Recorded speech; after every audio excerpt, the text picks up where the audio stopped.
Hello বন্ধুরা, সবাই কেমন আছো?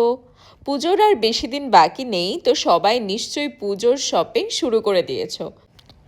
আমরা দেশের বাইরে থাকলেও পুজোর 1-2 মাস আগে আগে পুজোর শপিং কিন্তু ম্যান্ডেটরি। তাই আজকে চলে গেছিলাম আবুধাবিরই আল বাহাদা মলে পুজো শপিং করতে।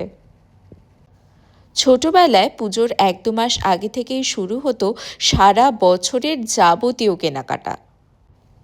এখন আমরা সারা বছর ধরে যদিও শপিং করতে থাকি, তাও পুজোর আগের শপিংয়ের কিন্তু এখনো একটা কি গো, আলাদাই সব চার্ম ছড়িয়ে আছে। এত কি করছো? আজকে অনেক শপিং করে এনেছি, সেগুলোই সেগ্রিগেট করছি। একটা হচ্ছে আমাদের নেক্সট ট্রিপের শপিং, তার জন্য কিছু ড্রেস কেনা হয়েছে। আর কিছু হচ্ছে পুজোর শপিং, ম্যান্ডেটরি পুজোর শপিং। তো ড্রেসেস আছে, আর অনেক শার্টস আছে, বাপির, আমার বাবার, অনুরাগের।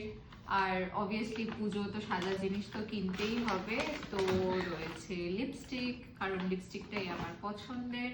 আমার মায়ের জন্য কিনেছি জুতো, তাছাড়া আছে ব্যাগ। মামনের জন্য লিপস্টিক কিনেছি, সেটা এখানে নেই। আর এটা হচ্ছে আমার সব থেকে স্পেশাল